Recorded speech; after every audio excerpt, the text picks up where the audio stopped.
بسم اللہ الرحمن الرحیم۔ رسول اللہ صلی اللہ علیہ وآلہ وسلم نے فرمایا، سر کے قدرتی بالوں میں مصنوعی بال لگانے والیوں پر اور لگوانے والیوں پر اور گودنے والیوں پر اور گدوانے والیوں پر اللہ نے لعنت بھیجی ہے۔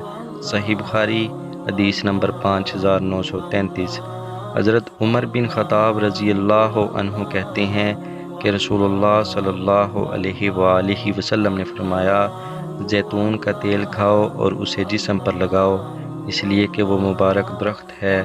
سنن ترمذی حدیث نمبر 1851۔ ابن ماجہ 3319۔